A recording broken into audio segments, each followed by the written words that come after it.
য'ত নেকি ভগৱান শ্ৰীকৃষ্ণৰ জন্মভূমি বুলি কোৱা হয়, য'ত কংসৰ কাৰাগাৰত ভগৱান শ্ৰীকৃষ্ণই য'ত জন্ম লাভ কৰিছে সেই পবিত্ৰ স্থানলৈ আমি আহিছোঁ আৰু সেই পবিত্ৰ স্থান আপোনালোকক ভিডিঅ'ৰ মাধ্যমেদি আমি দৰ্শন কৰাইছোঁ। এয়া চাওক জন্মভূমি, য'ত নেকি ভগৱান শ্ৰীকৃষ্ণই নিজৰ জন্মগ্ৰহণ কৰিছিলে মা দৈৱকীৰ গৰ্ভত আৰু বাসুদেৱৰ তেওঁৰ পিতৃ মা দৈৱকীৰ গৰ্ভত ভগৱান শ্ৰীকৃষ্ণই ইয়াতে জন্ম লাভ কৰিছে। এয়াই হৈছে আমাৰ ভগৱান কৃষ্ণৰ পুণ্যভূমি।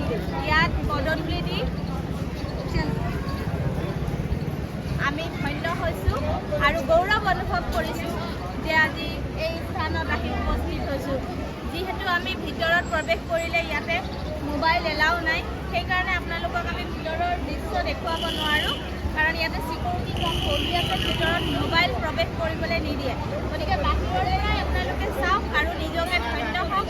ভিডিঅ' যদি ভাল লাগে চাই তেতিয়াহ'লে লাইক, কমেণ্ট আৰু ছাবস্ক্ৰাইব কৰি দিব।